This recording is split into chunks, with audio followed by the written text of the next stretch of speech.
Bapak, Ibu, dan saudara-saudari yang terkasih, hari ini tanggal 1 Juni ya. Tanggal 1 Juni diperingati oleh negara kita sebagai hari apa hari ini? Hari lahirnya Pancasila.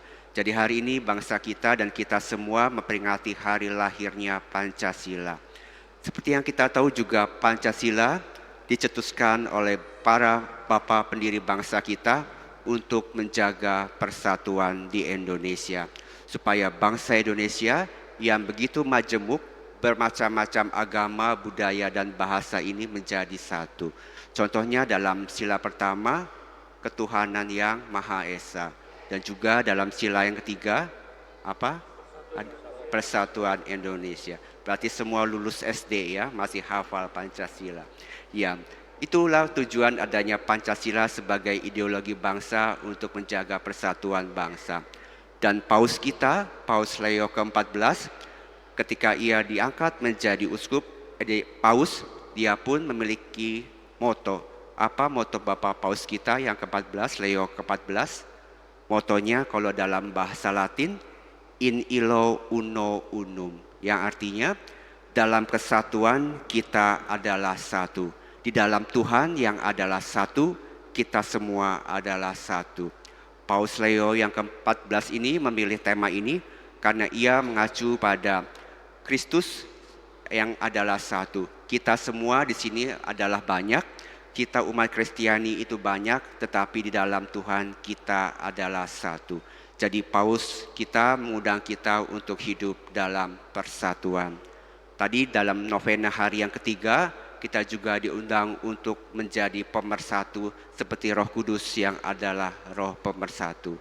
Jadi tema kesatuan menjadi satu atau unity inilah yang menjadi tema yang akan kita renungkan dalam bacaan Injil di Minggu Paskah ke-7 minggu ini. Tadi di dalam bacaan Injil yang baru sudah kita dengarkan, Yesus bersabda 2 kali dan ia mengatakan adalah supaya mereka semua menjadi satu. Supaya mereka semua menjadi satu sama seperti kita adalah satu. Jadi Tuhan juga melihat pentingnya persatuan di antara umat Kristiani. Pertanyaannya sekarang adalah, sudahkah kita ini menciptakan persatuan di dalam hidup kita? Sudahkah kita menjaga kesatuan di dalam keluarga, di dalam komunitas kita, di dalam paroki kita, gereja kita, dan persatuan di masyarakat tempat kita tinggal? Sudahkah kita menjadi pemersatu atau malah sebaliknya kita ini sering menjadi pemecah? Semoga kita semua bisa menjadi pemersatu. Bagaimana supaya kita bisa menjadi pemersatu baik di keluarga, di komunitas maupun di dalam paroki gereja kita? Dalam bacaan Injil hari ini kita bisa belajar 3 hal, 3 poin. Dalam bacaan Injil hari ini merupakan sebuah doa. Jadi Yesus berdoa. Jadi hal pertama yang harus kita lakukan untuk menjaga persatuan adalah kita diundang untuk selalu berdoa. Seperti Tuhan Yesus yang mendoakan para pengikutnya, kita pun harus selalu berdoa. Dan hal yang kedua, apa yang didoakan oleh Tuhan Yesus? Tuhan Yesus berdoa untuk kesatuan, supaya pengikutnya kita semua ini menjadi satu dengan Bapa dan Putra dan Roh Kudus. Jadi kita pun diundang untuk berdoa supaya kita ini selalu hidup dalam kesatuan. Ya, karena di dalam kesatuan kita akan lebih kuat dan merasa tidak sendirian. Dan yang ketiga, mengapa Yesus berdoa bagi kita? Mengapa Yesus ingin kita hidup dalam kesatuan dengan Bapa? Alasan yang ketiga adalah karena kita ini semua berharga di mata Tuhan. Kalau kita ini tidak berharga, Tuhan tidak akan mau bersatu dengan kita. Karena kita ini umat ciptaannya yang sangat dicintai, kita ini berharga di mata Tuhan, maka Tuhan ingin selalu bersatu dengan kita. Tetapi tentu sekarang pertanyaannya adalah, mengapa jika kita ini manusia begitu berharga di mata Tuhan, kita sering melihat mengapa banyak orang baik yang menderita, mengapa banyak kejahatan, mengapa orang yang baik justru hidupnya banyak mengalami kesusahan. Untuk menjawab pertanyaan ini kita bisa melihat dalam bacaan pertama. Bacaan pertama dari Kisah Para Rasul mengisahkan tentang Santo Stefanus.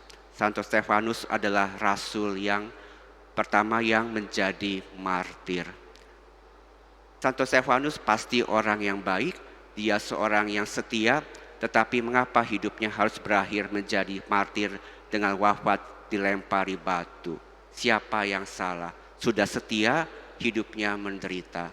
Tapi hal ini ingin menunjukkan kepada kita bahwa penderitaan ini disebabkan karena dunia itu tidak mengenal Tuhan. Kita hidup tengah-tengah dunia yang tidak mengenal Tuhan. Kita semua yang ada di sini yang sudah mengenal Tuhan diajak untuk menderita bersama Tuhan supaya kita dimurnikan. Sebelum kita menerima kemuliaan dari Tuhan, kita ini harus dimuliakan. Seperti batu permata yang berharga, sebelum menjadi begitu indah, menjadi mulia, ia pun perlu untuk dimurnikan. Sama dengan hidup kita, kita semua ini harus diuji, dimurnikan supaya kita sungguh-sungguh menjadi ciptaan manusia yang tidak bercela di mata Tuhan. Jadi apa undangannya Bapak Ibu dan saudara-saudari yang sekasih? Kita diundang untuk berdoa, kita berdoa untuk kesatuan, dan kita perlu bersyukur karena kita semua ini berharga di mata Tuhan. Dan tadi dalam bacaan kedua dikatakan apa? Akulah Alfa dan Omega. Tuhan adalah yang awal dan yang akhir. Artinya kita sudah memulai hidup kita bersama Tuhan, dan pasti kalau kita tetap mengikuti Tuhan, kita akan berakhir bersama Tuhan. Dengan kata lain, kita tidak akan sendirian. Tuhan beserta kita dari awal hingga akhir hidup kita.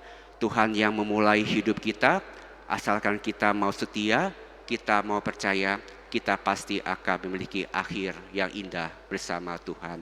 Semoga kita semakin setia kepada Tuhan. Mari kita saling mendoakan. Kita katakan kepada orang-orang yang duduk di sebelah kita, aku mendoakan kamu. Silakan katakan, aku mendoakan kamu. Iya. Dan tidak hanya sekarang, kita harus mendoakan suami kita, istri kita, anak kita setiap hari. Tidak hanya sekarang, tapi setiap hari, mari kita doakan keluarga kita, komunitas kita, paroki kita, supaya ada kesatuan. Sungguh hidup itu begitu indah kalau ada persatuan dan tanpa perpecahan.